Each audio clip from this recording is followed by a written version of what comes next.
Pourquoi continuer à se puger, à puger les enfants ou alors à puger son partenaire alors que vous pouvez restaurer votre flore de façon naturelle?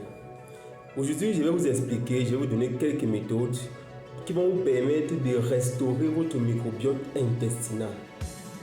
Et bien, tout d'abord, je vais vous donner une petite définition de ce que c'est le microbiote intestinal. Vous savez, à la naissance, dès la naissance ou bien même avant la naissance, le fœtus a déjà en lui certaines bactéries. Des bactéries qui sont dites naturelles. À la naissance encore, pendant la naissance, ce fœtus va encore prendre certaines bactéries chez la mère. Ces bactéries sont toujours appelées bactéries naturelles.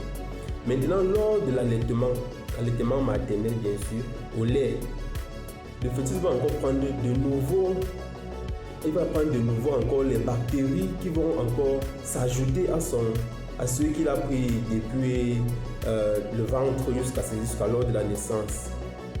Et bien, toutes ces bactéries-là vont constituer ce que nous appelons le microbiote intestinal.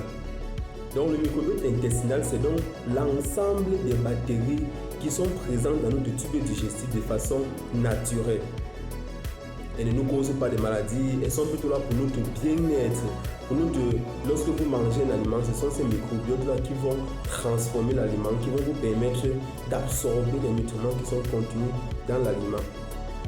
Eh bien, l'erreur que la plupart dans les quartiers font, c'est qu'ils vont se puger.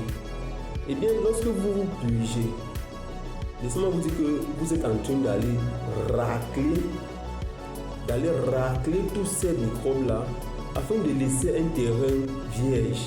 Et lorsque le terrain est vierge, alors là, ça devient très compliqué parce qu'il y a donc l'installation des bactéries qui deviennent pathogènes, des bactéries dangereuses pour votre santé, qui vont venir perturber le cycle de votre fonctionnement. Voilà pourquoi aujourd'hui j'ai interdit à ces mamans de se puger ou bien de puger les enfants. L'astuce naturelle pour restaurer son microbiote intestinal, il est simple. Mais avant, voici quelques éléments qui peuvent également perturber votre microbiote intestinal. Vous avez d'abord la prise des antibiotiques. La prise non contrôlée des antibiotiques peut aller entraîner un désordre au niveau intestinal. Parce que n'oubliez pas, les bactéries là, elles sont naturelles. Elles ne nous causent pas de dégâts. Mais les antibiotiques peuvent également agir sur elles. Si vous prenez un antibiotique pour un germe, laissez-moi vous dire que cet antibiotique peut avoir des effets sur votre microbiote intestinal. Donc avant de prendre un antibiotique, il est important de consulter un personnel de santé. Également, nous avons le deuxième facteur, c'est l'alimentation. L'alimentation également joue un facteur très très important. Ouais, aujourd'hui, de plus en plus, on consomme des aliments pré-transformés. Les aliments pré-transformés, déjà, ils vont aller également perturber votre microbiote intestinal. Lorsque vous consommez des aliments pré-transformés, vous consommez des aliments qu'on a déjà tués des microbes à l'intérieur. Et donc, du coup, arrivé au niveau de votre tube digestif, ils vont donc occasionner un déséquilibre. Ils vont donc combattre les bactéries qui sont de façon naturelle dans votre microbiote. Et bien, vous voyez, les microbiotes de votre tube digestif doivent exister autant que possible dans votre tube digestif. Le troisième élément, c'est le sport. Les personnes qui sont sédentaires, c'est-à-dire les personnes qui ne pratiquent pas d'activité physique, laissez-moi vous dire que vous êtes là en train d'affaiblir, en train de tuer même votre microbiote intestinal. Lorsque vous ne pratiquez pas une activité physique régulière, votre microbiote en souffre. Parce qu'il y a accumulation de gaz, et qui dit accumulation de gaz va dire également destruction du microbiote intestinal. Donc, après avoir amélioré son alimentation, après avoir commencé une activité physique, après avoir évité de consommer les aliments pré-cuits, l'astuce naturelle pour restaurer sa flore est tout simple. Il s'agit en fait de consommer les aliments naturels.